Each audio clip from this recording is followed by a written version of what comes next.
കേരളത്തിൽ ആദ്യമായി ഒരു 5 നക്ഷത്ര ഹോട്ടൽ, 5 സ്റ്റാർ ഹോട്ടൽ തുടങ്ങാൻ ധൈര്യം കാണിച്ച ഒരു സഹകരണ പ്രസ്ഥാനം ലാഡർ തന്നെയാണ്. അതുപോലെ തന്നെ തിരുവനന്തപുരത്ത് 220 അപ്പാർട്ട്മെൻറ്റ്, തിരുവനന്തപുരത്ത് ഒരുപാട് അപ്പാർട്ട്മെൻറ്റുകളുണ്ട്. എനിക്ക് തോന്നുന്നു 200-ലധികം അപ്പാർട്ട്മെൻറ്റുകൾ നിർമ്മിച്ചിട്ടുള്ള വളരെ ചുരുക്കം ബിൽഡേഴ്സ് മാത്രമാണുള്ളത്. അതിലൊന്നായി ലാഡർ മാറി അതിൻ്റെ പണി തുടങ്ങി. നിശ്ചിത സമയത്ത് തന്നെ ആ പണി പൂർത്തിയാക്കി ഇപ്പോൾ ആളുകൾ അവിടെ താമസം ആരംഭിച്ചു തുടങ്ങിക്കഴിഞ്ഞു. തിരുവനന്തപുരത്തെ ടെറസ് ഹോട്ടലും കോഴിക്കോട് ടെറസ് ഹോട്ടലും ഉൾപ്പെടെ മഞ്ചേരിയിലെ ഇന്ത്യൻ മാളും ഉൾപ്പെടെ ഒട്ടേറെ പ്രോജക്റ്റുകൾ, ഇപ്പോൾ കായംകുളത്ത് പണി നടന്നുകൊണ്ടിരിക്കുന്ന മാൾ ഉൾപ്പെടെയുള്ള ഒട്ടേറെ പ്രവർത്തനങ്ങൾ ലാഡറിൻ്റെ നേതൃത്വത്തിൽ ഇപ്പോൾ നടത്തിക്കൊണ്ടിരിക്കുകയാണ്. സഹകരണ മേഖല എന്തെല്ലാം ഭീഷണി നേരിട്ടാലും, എന്തെല്ലാം തരത്തിലുള്ള പ്രശ്നങ്ങൾ നേരിട്ടാലും അതിനെല്ലാം അഭിമുഖീകരിച്ചുകൊണ്ട് സധൈര്യം മുന്നോട്ട് പോകാൻ തയ്യാറായി അതിന് നേതൃത്വം നൽകുന്ന നമ്മുടെ ചെയർമാൻ ആണ് ഇവിടെ അധ്യക്ഷത വഹിക്കുന്നത്. നിങ്ങൾ ഓരോരുത്തർക്കും വേണ്ടി നമ്മുടെ പ്രിയങ്കരനായ ചെയർമാൻ ശ്രീ CN വിജയകൃഷ്ണൻ അവர்களെ ഞാൻ ഈ വേദിയിലേക്ക് ആദ്യമായി സഹർഷം സ്വാഗതം ചെയ്യുകയാണ്. കൃത്യസമയത്ത് തന്നെ ഇവിടെ എത്തുകയും നമ്മുടെ ലാഡറിൻ്റെ പ്രവർത്തനങ്ങൾക്ക്, പ്രത്യേകിച്ച് നമ്മളിൽ ഒരാളെ പോലെ, നമ്മുടെ ഒരു കുടുംബാംഗത്തെ പോലെ സഹകരണ മേഖല ശക്തിപ്പെടുത്തുന്നതിന് വേണ്ടി എല്ലാ തരത്തിലുമുള്ള സഹായ സഹകരണങ്ങൾ ചെയ്യുന്ന ശ്രീ TP അയ്യപ്പൻ നായർ അവர்களെ ഞാൻ ഈ വേദിയിലേക്ക് ഹാർദവമായി സ്വാഗതം ചെയ്യുകയാണ്. കരകുളം ഫാർമേഴ്സ് വെൽഫെയർ സൊസൈറ്റിയുടെ പ്രസിഡൻറ്റും കേരളത്തിലെ ഒരു മികച്ച സഹകാരിയും സഹകരണ ജനാധിപത്യ വേദിയുടെ ചെയർമാൻ കൂടിയായ ശ്രീ കരകുളം കൃഷ്ണപിള്ള അവர்களെ ഞാൻ ഈ വേദിയിലേക്ക് ഹാർദവമായി സ്വാഗതം ചെയ്യുകയാണ്. ലാഡറിൻ്റെ ഡയറക്ടർ ശ്രീ ഉഴമലക്കൽ ബാബു ഇവിടെ എത്തിച്ചേർന്നിട്ടുണ്ട്. അദ്ദേഹത്തെ ഈ വേദിയിലേക്ക് ഞാൻ ഹാർദവപൂർവ്വം സ്വാഗതം ചെയ്യുകയാണ്. അതുപോലെ തന്നെ ലാഡറിൻ്റെ ഡയറക്ടർമാരായ ശ്രീ C അജിയർ, ശ്രീ രാജേഷ്, ശ്രീ കുര്യൻ, നമ്മുടെ ലാഡറിൻ്റെ വൈസ് ചെയർമാൻ, അതുപോലെ തന്നെ മീനാക്ഷി, നമ്മുടെ ലാഡറിൻ്റെ GM Shri KV Aravindakshan, branch manager Shri Sivakumar തുടങ്ങി നമ്മളെ സ്നേഹിക്കുകയും ലാഡറിൻ്റെ വളർച്ചയ്ക്ക് വേണ്ടി, ലാഡറിൻ്റെ പ്രവർത്തനങ്ങൾക്ക് എല്ലാ തരത്തിലുമുള്ള പിന്തുണ നൽകുന്ന ഇവിടെ എത്തിച്ചേർന്നിട്ടുള്ള മുഴുവൻ ജനാധിപത്യ വിശ്വാസികളെയും സ്വാഗതം ചെയ്തുകൊണ്ട് ഞാൻ നിർത്തുന്നു. നിങ്ങൾക്ക് എൻ്റെ നന്ദി, നമസ്കാരം. അപ്പോൾ എങ്ങനെ ഇത് മാനേജ് ചെയ്യാം എന്ന് ഞാൻ ആലോചിച്ചപ്പോൾ എനിക്ക് തോന്നിയത് കോപ്പറേറ്റീവ് സെക്ടറിലുള്ള ഡിപ്പോസിറ്റുകൾ കുറച്ച് കൊണ്ടുവരിക, 1 കോടിയിൽ മേലെ ഉള്ള ഡിപ്പോസിറ്റിൽ വാങ്ങാതിരിക്കുക, വ്യക്തികളെ എടുക്കുന്ന പരമാവധി അവരെ വിശ്വാസം നേടിയെടുത്ത് വാങ്ങുക. 125 കോടി ഞങ്ങളുടെ കയ്യിൽ നിന്ന് എടുത്ത് തിരിച്ചു കൊടുത്താലല്ലോ. ഇത് തിരുവനന്തപുരത്തല്ല, കോഴിക്കോട് ഒരു വലിയ വിശ്വാസമാണ് സഹകരണ മേഖലയിൽ എന്നെ സംബന്ധിച്ചിടത്തോളം, എൻ്റെ സ്ഥാപനങ്ങളെ സംബന്ധിച്ചിടത്തോളം ഉള്ളത്. അത് മുതലാക്കി, അല്ലെങ്കിൽ അത് കൈകാര്യം ചെയ്തിട്ടാണ് ഈ 125 കോടി കൊടുത്തത്. കഴിഞ്ഞ മാർച്ചിൽ 200 കോടി രൂപയുടെ ഡിപ്പോസിറ്റ് ഉണ്ടായിരുന്ന തിരുവനന്തപുരം ബ്രാഞ്ച് ഇപ്പോൾ ഏകദേശം 110 കോടി രൂപയുടെ 120 കോടി രൂപയുടെ ഡിപ്പോസിറ്റിലേക്ക് മാറി. അതിൽ 65% ഇപ്പോഴും വ്യക്തികളാണ്. അപ്പോൾ ആ വ്യക്തികൾ എന്ന് പറയുന്നത് 50 വയസ്സിൻ്റെ മേലെയുള്ള ആളുകളാണ്. അവർക്ക് വരാനും വന്നിരിക്കാനും അവർക്ക് സ്വസ്ഥമായി കയറ്റം കയറാതെ കാര്യങ്ങൾ നടത്തുവാനും വേണ്ടിയാണ് ഇങ്ങനൊരു ഓഫീസ് ഇങ്ങോട്ടേക്ക് മാറ്റിയത്. അതിൻ്റെ അപ്പുറത്ത് ആ റൂം, ഇപ്പോൾ ഞങ്ങൾ ഉപയോഗിക്കുന്ന റൂം 2 റൂമായി കൊടുത്താൽ അത് വേറെ പൈസയായിട്ട് വരും. ഓഫീസും അവിടെ ഹോട്ടലിൽ 2 റൂമുകൾ കിട്ടുകയും ചെയ്യും.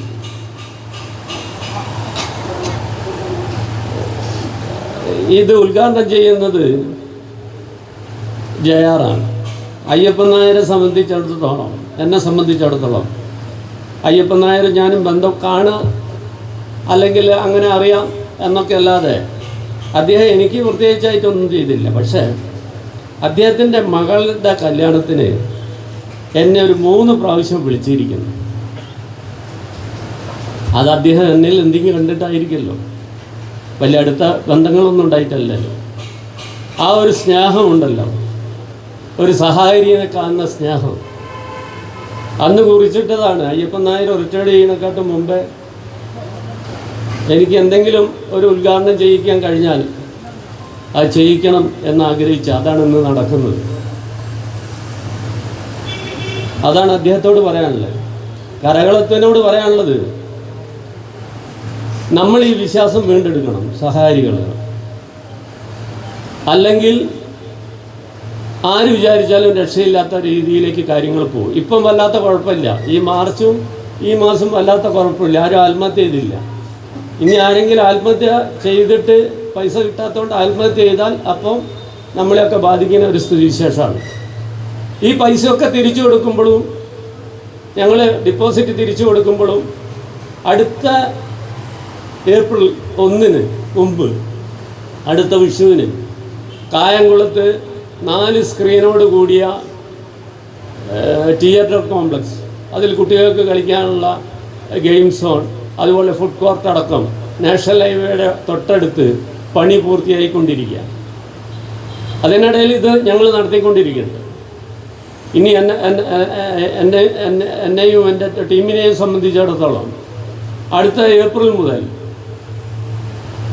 ഈ തിയേറ്റർ കോംപ്ലക്സിൻ്റെ പണി കഴിയുന്നതോടുകൂടി ഏകദേശം 150 കോടി രൂപയുടെ കേരളം കണ്ട ഏറ്റവും വലിയ സീനിയർ സിറ്റിസൺ വില്ലേജാണ് മുതലമട എന്ന് പറയുന്ന നെല്ലിയാമ്പതി മലനിരകളുടെ താഴ്വരയിൽ പടുത്തുയർത്താൻ പോകുന്നത്. അതിൻ്റെ പണി ചെറിയ തോതിൽ നടക്കുന്നുണ്ട്. പക്ഷേ പൂർണ്ണമായ രൂപത്തിൽ ഈ അടുത്ത ഏപ്രിൽ 1 പണി സ്റ്റാർട്ട് ചെയ്യാനാണ് ആഗ്രഹിക്കുന്നത്. അത് എൻ്റെ ഒരു സ്വപ്ന പദ്ധതിയാണ്. വയസ്സായി വരുന്ന ആളുകൾക്ക്, കുട്ടികളും എല്ലാവരും ഉണ്ടാകും, കുട്ടികളൊക്കെ യോഗ്യവന്മാരായിരിക്കാം, ഒക്കെ ആയിരിക്കാം. പക്ഷേ അവരെ നോക്കാൻ, ഇല്ലാച്ചാൽ അവർക്കൊരു കേന്ദ്രം, അതും ആധുനികമായ കേന്ദ്രം, അതിൽ 4 ഏക്കർ പോലും തടാകമാണ്. ആ തടാകത്തിൻ്റെ ചുറ്റും വൈകുന്നേരം ഇരിക്കാം. അതുപോലെ 5 സ്റ്റാർ ഹോട്ടലുണ്ടായില്ലേ, ഇവരുടെ കുട്ടികൾ വന്ന് താമസിക്കാനുള്ള സൗകര്യങ്ങളൊക്കെ വേണ്ടിയിട്ട് 5 സ്റ്റാർ ഹോട്ടലുണ്ട്. മോശമില്ലാത്ത ഹോസ്പിറ്റലുണ്ട്. എല്ലാ ആധുനിക സൗകര്യങ്ങളുമുള്ള ഹോസ്പിറ്റലല്ല, മോശമില്ലാത്തൊരു ഹോസ്പിറ്റൽ.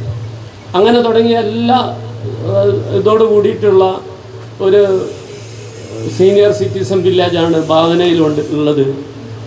പറഞ്ഞതൊക്കെ നടപ്പിലാക്കാൻ കഴിഞ്ഞിട്ടുണ്ട് എന്ന് ഇന്ന് വരെ എൻ്റെ ജീവിതത്തിൽ നടത്തിയിട്ടുണ്ട്. നാളെ നടക്കും എന്നുള്ള വിശ്വാസമൊന്നുമില്ല. ഇന്ന് ഈ നിമിഷമാണല്ലോ നമ്മുടെ മുമ്പുള്ളത്. അപ്പം ആയുസ്സുണ്ടെങ്കിൽ അത് നടത്തിയെടുക്കും എന്നുള്ളതാണ് എനിക്ക് നിങ്ങളോട് പറയാനുള്ളത്. ഇവിടെ തിരുവനന്തപുരത്ത് ഞങ്ങളോട് സഹകരിക്കുന്ന മുഴുവൻ ഡിപ്പോസിറ്റർമാരോടും, അതുപോലെ തന്നെ മറ്റ് വിധത്തിൽ ഞങ്ങളെ സഹകരിക്കുന്ന മുഴുവൻ ആളുകളോടും, പ്രത്യേകിച്ച് നമ്മളെ ഡിപ്പാർട്ട്മെൻറ്റിൽ എന്തൊക്കെ പറഞ്ഞാലും രാഷ്ട്രീയമായി വ്യത്യസ്തമാണെങ്കിൽ പോലും വാസവ് സാറെയൊന്നും എൻ്റെ ജീവിതത്തിൽ മറക്കാൻ കഴിയില്ല എന്നുള്ളത് ഇതിൻ്റെയൊക്കെ താങ്ങും. എന്തൊക്കെ കാര്യങ്ങൾക്ക് ചെന്ന് പറഞ്ഞാലും അദ്ദേഹം രാഷ്ട്രീയം നോക്കാതെ നമ്മളെ പിടിച്ചു നിർത്തിയിട്ടുണ്ട്. അദ്ദേഹത്തോടൊക്കെയുള്ള കടപ്പാട് വാക്കുകൾ ഒതുക്കാൻ പറ്റുന്നതെല്ലാം. ഏതായാലും ഇതിൻ്റെ ഉദ്ഘാടന കർമ്മം നിർവഹിച്ച അയ്യപ്പൻ നായരോട് സംസാരിക്കാൻ വേണ്ടി ഞാൻ ക്ഷണിക്കുകയാണ്. ഈ യോഗത്തിൽ എന്നെ വിജയകൃഷ്ണൻ സാറ് വിളിക്കുമ്പോൾ ഞാൻ വിചാരിച്ചത് ഇവിടെ നിന്നും പങ്കെടുക്കാനാണ് വിളിക്കുന്നതെന്ന് പറഞ്ഞു. പിന്നീട് അത് ഉദ്ഘാടനം നിർവഹിക്കണമെന്നാണ് എൻ്റെ അടുത്ത് പറഞ്ഞത്. അപ്പോൾ തന്നെ ഞാൻ ചോദിച്ചു, ഞാനാണോ ഉദ്ഘാടനം ചെയ്യേണ്ടത് എന്ന് ചോദിച്ചപ്പോൾ അത് വേറെ ആരുമില്ല, വന്നിട്ടൊരു നാട മുറിച്ച് പോയാൽ മതി എന്ന് പറഞ്ഞു. അപ്പോൾ ഇപ്പോഴാണ് എന്തുകൊണ്ടാണ് എന്നെ ഉദ്ഘാടകനാക്കിയത് എന്നെനിക്ക് മനസ്സിലായത്.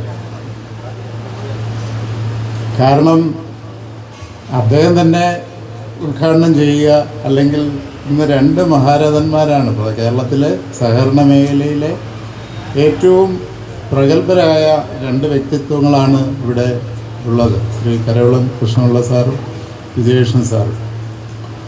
അതോടൊപ്പം തന്നെ ഈ സ്വാഗതം പറഞ്ഞ ഇതിൻ്റെ ബഹുമാനപ്പെട്ട ശ്രീ MD സാജു അവർകളുണ്ട്. ഇവരെല്ലാം കേരളത്തിലെ സഹകരണ മേഖലയ്ക്ക് അവരുടേതായ സംഭാവനകൾ ചെയ്ത ആൾക്കാരും കേരളം മുഴുവൻ അറിയപ്പെടുന്ന സഹകാരികളുമാണ്.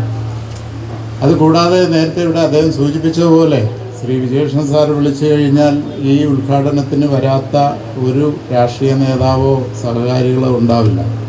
ബഹുമാനപ്പെട്ട മിനിസ്റ്റർ ഉറപ്പായും വരും, ഇവിടെ വന്ന് ഈ ചടങ്ങ് നടത്തും എന്നെനിക്കറിയാം. അതുപോലെ ആരായാലും പ്രതിപക്ഷ നേതാവായാലും മറ്റ് സഹകാരികളും എല്ലാം വരും. അപ്പോൾ സാറ് പറഞ്ഞ കാരണത്താലാണെങ്കിൽ പോലും എനിക്ക് എന്നെ ഇതിൻ്റെ ഉദ്ഘാടകനാക്കിയതിനുള്ള നന്ദിയും കടപ്പാടും ആദ്യമായി ഞാൻ അദ്ദേഹത്തോട് അറിയിക്കുകയാണ്. വളരെ ബഹുമാനത്തോടുകൂടി അതിന് ഞാൻ നന്ദി രേഖപ്പെടുത്തുന്നു.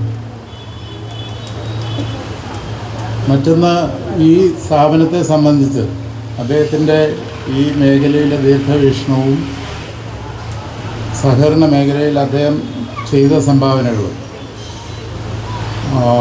നമുക്ക് ഈ സ്ഥാപനം സഹകരണ മേഖലയ്ക്ക് ആകെ തന്നെ നമ്മുടെ സംസ്ഥാനത്തിന് രാജ്യത്തിൻ്റെ മുൻപിൽ ലോകത്തിന് മുൻപിൽ വയ്ക്കാനുള്ള കുറേ മാതൃകകളാണ് ശ്രീ വിജയകൃഷ്ണൻ സാറ് ഈ അദ്ദേഹത്തിൻ്റെ സഹകരണ മേഖലയുടെ കഴിഞ്ഞ കുറേ കാലത്തെ പ്രവർത്തനങ്ങളിലൂടെ നമുക്ക് തന്നത്. അദ്ദേഹം അത് പറഞ്ഞു കഴിഞ്ഞു. കാലിക്കറ്റ് സിറ്റി ബാങ്ക് ആയാലും MBR ക്യാൻസർ സെൻ്റർ ആയാലും സപ്തയായാലും ഈ ലാഡറിൻ്റെ സ്ഥാപനങ്ങളായി വന്നിട്ടുള്ള നിരവധി ഫ്ലാറ്റുകൾ, ഭവന സമുച്ചയങ്ങൾ ഉണ്ട്. അതുകൂടാതെ ഹോട്ടലുകളുണ്ട്, തിയേറ്റർ കോംപ്ലക്സുകളുണ്ട്. ഇപ്പോൾ അദ്ദേഹത്തിൻ്റെ ഒരു സ്വപ്ന പദ്ധതിയെക്കുറിച്ചും അദ്ദേഹം പറഞ്ഞു കഴിഞ്ഞു, സീനിയർ സിറ്റിസൺ വില്ലേജ്. അത്തരത്തിലുള്ള ഒരുപാട് മാതൃകകൾ ആ ഒരു ദീർഘവീക്ഷണത്തോടുള്ള കാഴ്ചപ്പാടിൽ അദ്ദേഹത്തിൻ്റെ മനസ്സിൽ ഉരുത്തിരിഞ്ഞു വന്ന കുറേ മാതൃകകളാണ്. ഇനിയും ഈ മേഖലയ്ക്ക് കൂടുതൽ സംഭാവനകൾ നൽകാൻ അദ്ദേഹത്തിന് കഴിയട്ടെ എന്ന് ആഗ്രഹിക്കുകയാണ് ഞാൻ. കാര്യം നേരത്തെ അദ്ദേഹം ഇവിടെ സൂചിപ്പിച്ചതുപോലെ സഹകരണ മേഖലയെ സംബന്ധിച്ചിടത്തോളം കുറേയധികം പ്രശ്നങ്ങൾ ഈ അടുത്ത കാലത്തായിട്ട് നാം നേരിട്ട് വരുന്നുണ്ട്.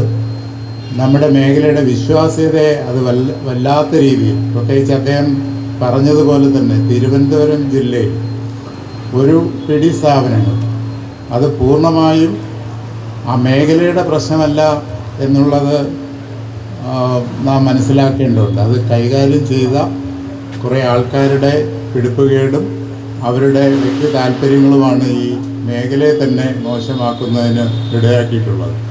അതിൻ്റെ ഒരു ബുദ്ധിമുട്ട് അനുഭവിക്കുന്ന ഒരു ഉദ്യോഗസ്ഥനാണ് ഞാൻ ദിവസവും രാവിലെ ഓഫീസിൽ പോകുമ്പോൾ ഓഫീസിൽ രാവിലെ മുതൽ ഇന്നും ഞാനിപ്പോൾ ഇറങ്ങുമ്പോൾ അവിടെ 1-2 പേര് ഞാനത് പറഞ്ഞ് സമാധാനിപ്പിച്ചിട്ടാണ് ഇറങ്ങിയത്. നിക്ഷേപം തിരിച്ചു കിട്ടാത്തൊരു സാഹചര്യം.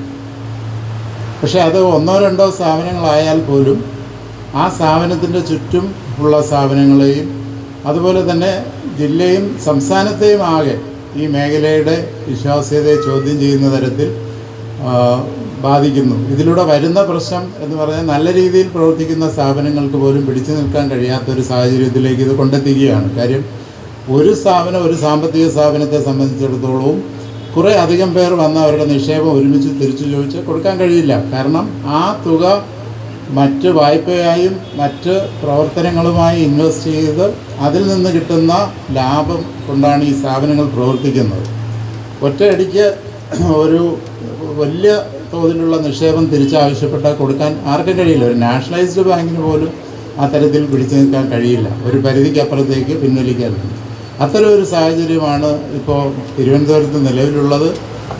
അതിൻ്റെ ഒരു കാര്യങ്ങളാണ് അദ്ദേഹം പറഞ്ഞത്. ലാഡറിൻ്റെ നിക്ഷേപത്തിൽ വന്ന വലിയ കുറവ്. കാര്യം ഈ സംഘങ്ങളിൽ വന്ന വലിയ തോതിലുള്ള നിക്ഷേപം പിൻവലിക്കൽ സ്വാഭാവികമായും സംഘങ്ങൾ ഈ ലാഡറിലിട്ട നിക്ഷേപങ്ങൾ പിൻവലിക്കുന്ന ഒരു സാഹചര്യത്തിലേക്ക് പോയിട്ടുണ്ട്.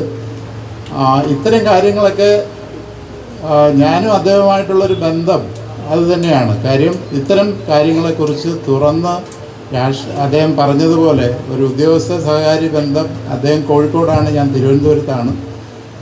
യാദൃശ്ചികമായി ഒരു ദിവസം ഓഫീസിൽ വന്നാണ് അദ്ദേഹം ഇങ്ങോട്ട് വന്ന് എന്നെ വന്ന് കണ്ട് സംസാരിച്ച് പരിചയപ്പെട്ടതാണ്. അതിനുശേഷം നിരന്തരം ഇത്തരം കാര്യങ്ങളാണ് ഞങ്ങൾ തമ്മിൽ സംസാരിക്കുന്നത്. ഈ മേഖലയുടെ വിഷയങ്ങളെക്കുറിച്ച് എങ്ങനെ പരിഹാരം ഉണ്ടാക്കാം. ഓരോ തിരുവനന്തപുരത്തെ പല സ്ഥാപനങ്ങളുടെ കാര്യത്തിൽ അദ്ദേഹം ഇടപെടുന്നത് എനിക്ക് നേരിട്ടറിയാം. അദ്ദേഹം ഇടപെട്ടുകൊണ്ട് അത്തരം പ്രശ്നങ്ങൾ പരിഹരിക്കാനുള്ളൊരു ശ്രമം അത്തരത്തിൽ സഹകരണ മേഖലയുമായി ബന്ധപ്പെടുന്നതാണ്. പക്ഷെ ഇപ്പോൾ ആ ഒരു പ്രശ്നം കുറേയധികം മാറിയിട്ടുണ്ട്.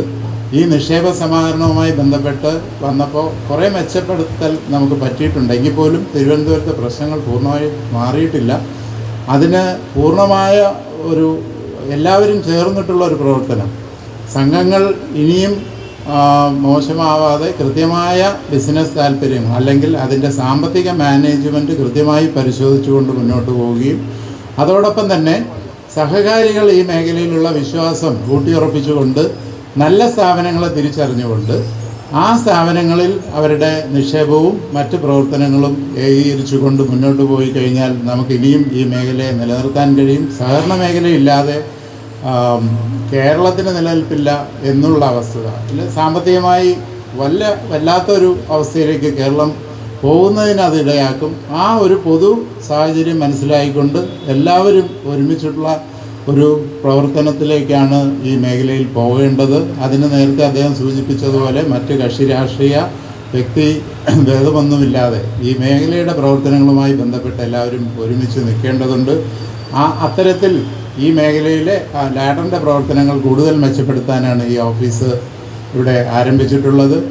ഈ ഓഫീസിനും ലാഡറിനും ഭാവിയിൽ ഇനി വരുന്ന കാലങ്ങളിൽ കൂടുതൽ മെച്ചപ്പെട്ട പ്രവർത്തനങ്ങൾ ഉണ്ടാകട്ടെ എന്ന് ആശംസിച്ചുകൊണ്ട് ശ്രീ വിജയകൃഷ്ണൻ സാറിൻ്റെ എല്ലാ പ്രവർത്തനങ്ങൾക്കും ഇനിയും അദ്ദേഹത്തിന് കൂടുതൽ ഈ മേഖലയിലേക്ക് സംഭാവന ചെയ്യാൻ കഴിയട്ടെ. അതോടൊപ്പം തന്നെ ബഹുമാനപ്പെട്ട കരകുളം കൃഷ്ണപിള്ള സാർ ഇവിടെയുണ്ട്. അദ്ദേഹവും നല്ല രീതിയിൽ പ്രവർത്തിപ്പിക്കുന്ന ഒരു സ്ഥാപനം തിരുവനന്തപുരത്ത് മുൻകാലങ്ങളിൽ തിരുവനന്തപുരത്തെ പല വലിയ സ്ഥാപനങ്ങളുടെയും അമരത്ത് പ്രവർത്തിച്ച ഒരാളാണ്. ഇപ്പോഴും ഒരു സഹകരണ സ്ഥാപനം നല്ല രീതിയിൽ മെച്ചപ്പെടുത്തി കൊണ്ടുപോകുന്നൊരു വ്യക്തിയാണ്.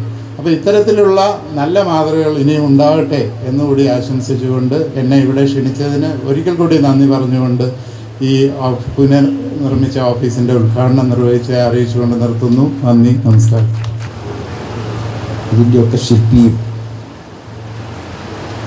കേരളത്തിലെ ഏറ്റവും പ്രമുഖനായ സഹകാരികളിൽ ഒരാളെന്നല്ല, അദ്ദേഹത്തെ ഒന്നാമത്തെ സഹകാരിയായി നമ്മൾ കരുതുന്നത് കൊണ്ട് ഒരു അപകടവുമുണ്ട് എന്നെനിക്ക് തോന്നുന്നില്ല. ശ്രീ വിജയകൃഷ്ണൻ ഈ സംരംഭം ഔപചാരികമായി ഉദ്ഘാടനം ചെയ്ത എൻ്റെ എത്രയോ വർഷത്തെ ആത്മബന്ധമുള്ള പ്രിയപ്പെട്ട സുഹൃത്തു കൂടിയായ ശ്രീ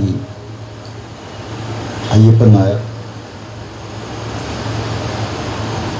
ഇതിൻ്റെ ഭരണസമിതി അംഗവും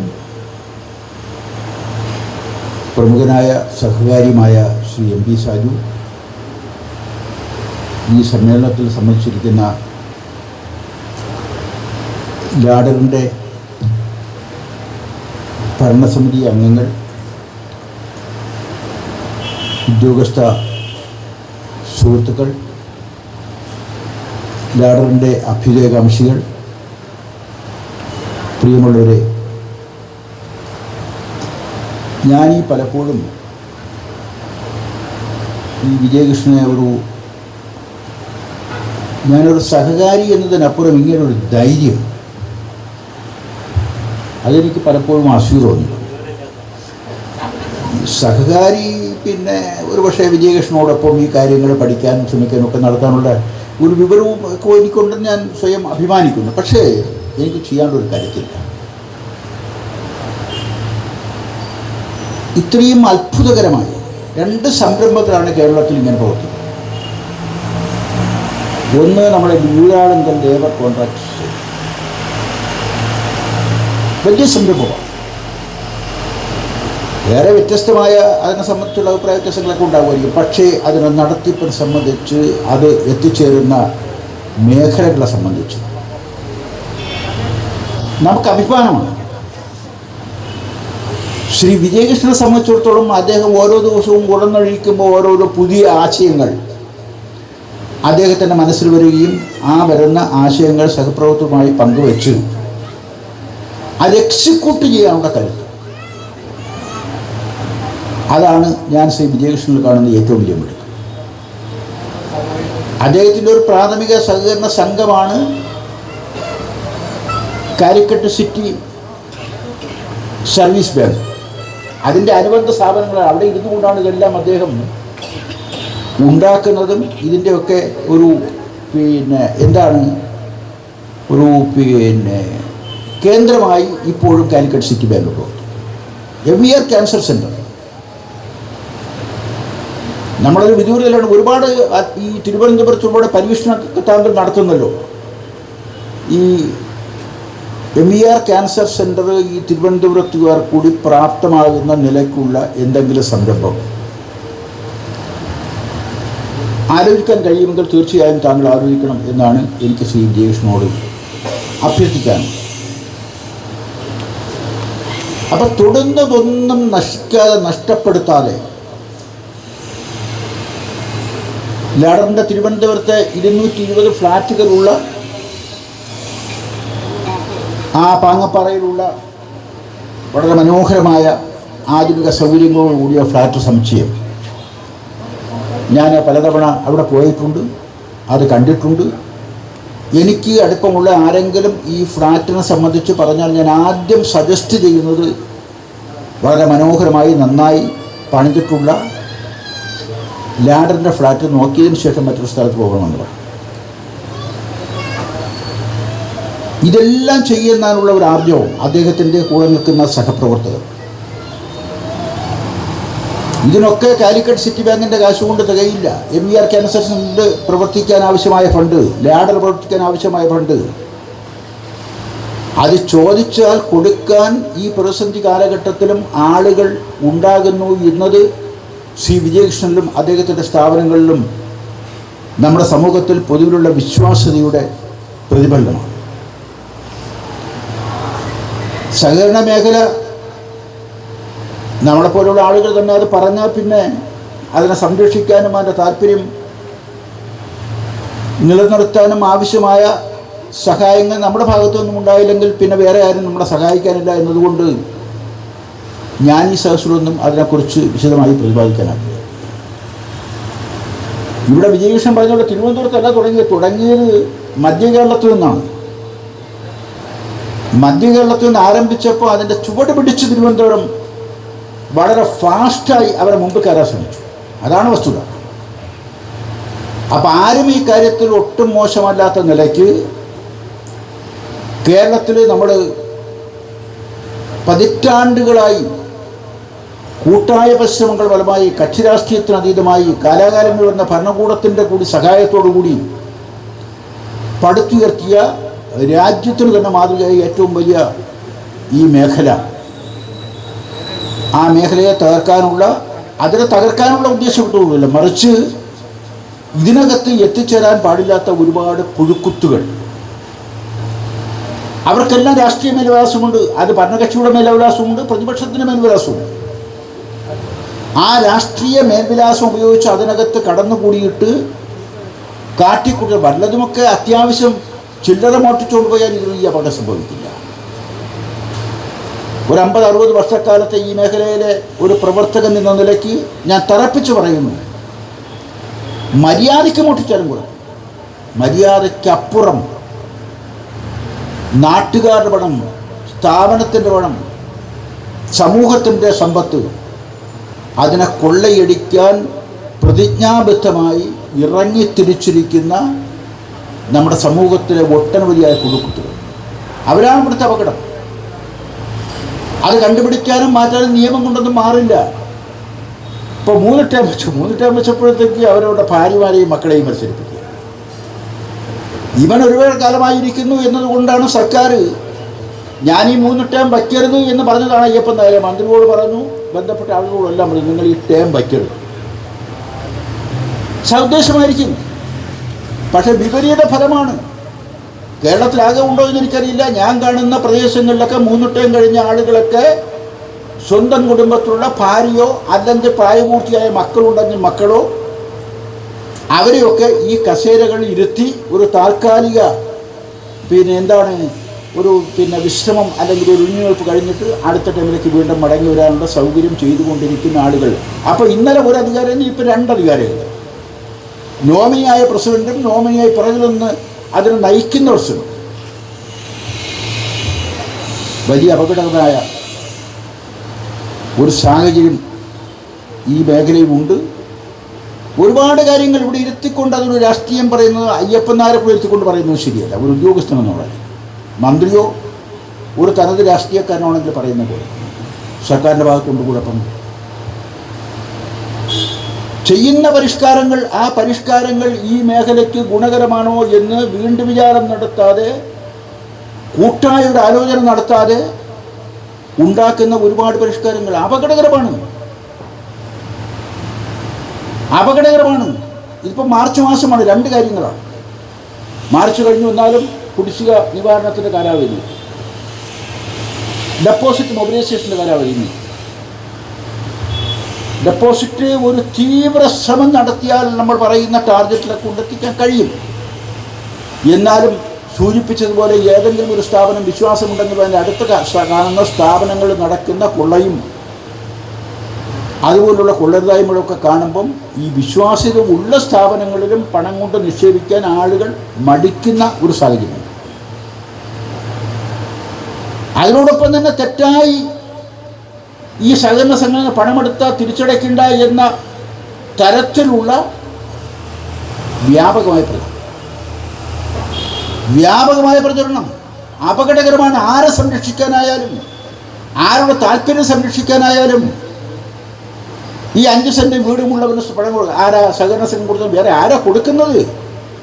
അപ്പോൾ അത്തരം ആളുകളെ കൂടി സംരക്ഷിക്കുന്ന കേരളത്തിലെ സഹകരണ മേഖല,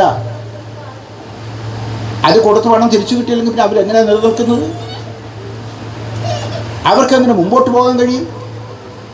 പുതിയ ആളുകളെ എങ്ങനെ സഹായിക്കാൻ കഴിയും?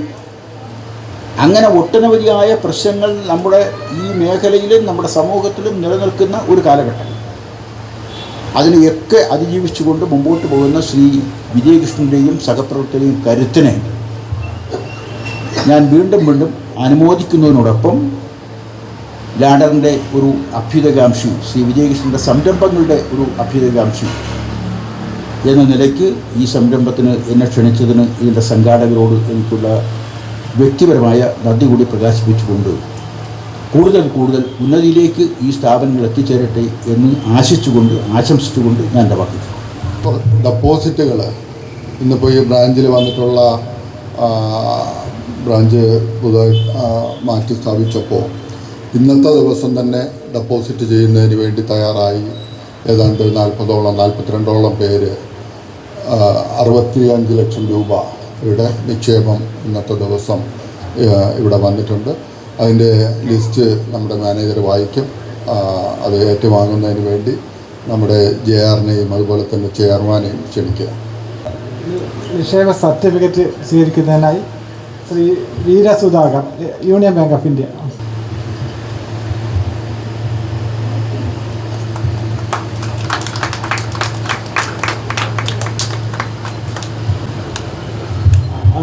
ചെക്ക് സ്വീകരിക്കുന്നതിലേക്കായി ശ്രീ വേലായുധം പിള്ളയുടെ.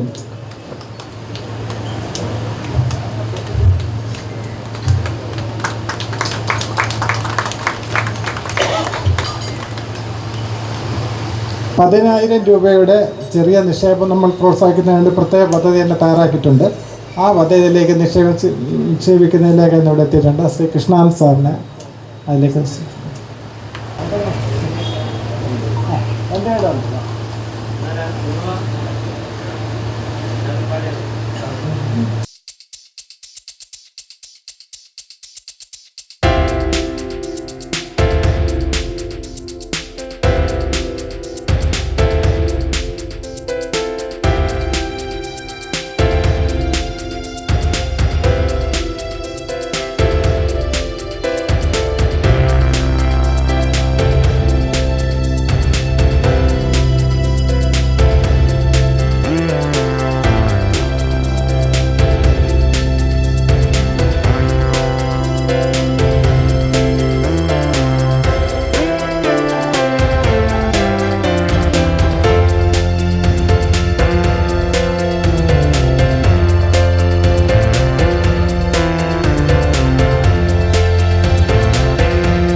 കുറിച്ച് വളരെ വിശദമായി സംസാരിച്ചുകൊണ്ട് ഞാൻ ആ വിഷയങ്ങളിലേക്ക് കടക്കുന്നില്ല.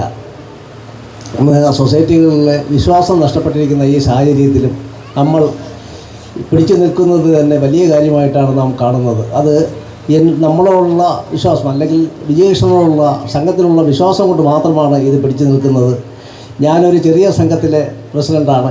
എന്നെയും ഈ വലിയൊരു പ്രസ്ഥാനത്തിൽ എനിക്ക് ഭരണസമിതിയിലേക്ക് തിരഞ്ഞെടുത്തതിന് അദ്ദേഹത്തോട് ഞാൻ നന്ദി പറയുകയാണ്. കാരണമെന്ന് വെച്ചാൽ നമുക്ക് ജയിലിൽ പോകേണ്ട ഒരവസ്ഥ ഇതുവരെ ഉണ്ടായിട്ടില്ല. അതാണ് ഏറ്റവും വലിയൊരു കാര്യം. അതിന് എന്നെ സഹായിച്ച അല്ലെങ്കിൽ ഞാൻ കൂടെ നിൽക്കുന്ന ഈ പ്രസ്ഥാനത്തിന് എല്ലാവിധ നന്ദികളും രേഖപ്പെടുത്തിക്കൊണ്ട് നിർത്തുന്നു. ഏറെ പ്രിയങ്കരനായ നമ്മുടെ ചെയർമാൻ, ഈ യോഗത്തിൻ്റെ ഉദ്ഘാടകൻ, സഹകരണ ജനാധിപത്യ വേദിയുടെ ചെയർമാൻ കൂടിയായ ശ്രീ കരകുളം ഉൾപ്പെടെ ഈ വേദിയിലിരിക്കുന്ന എല്ലാവർക്കും ഒറ്റ വാക്കിൽ നന്ദി പറഞ്ഞുകൊണ്ട് നിർത്തുന്നു.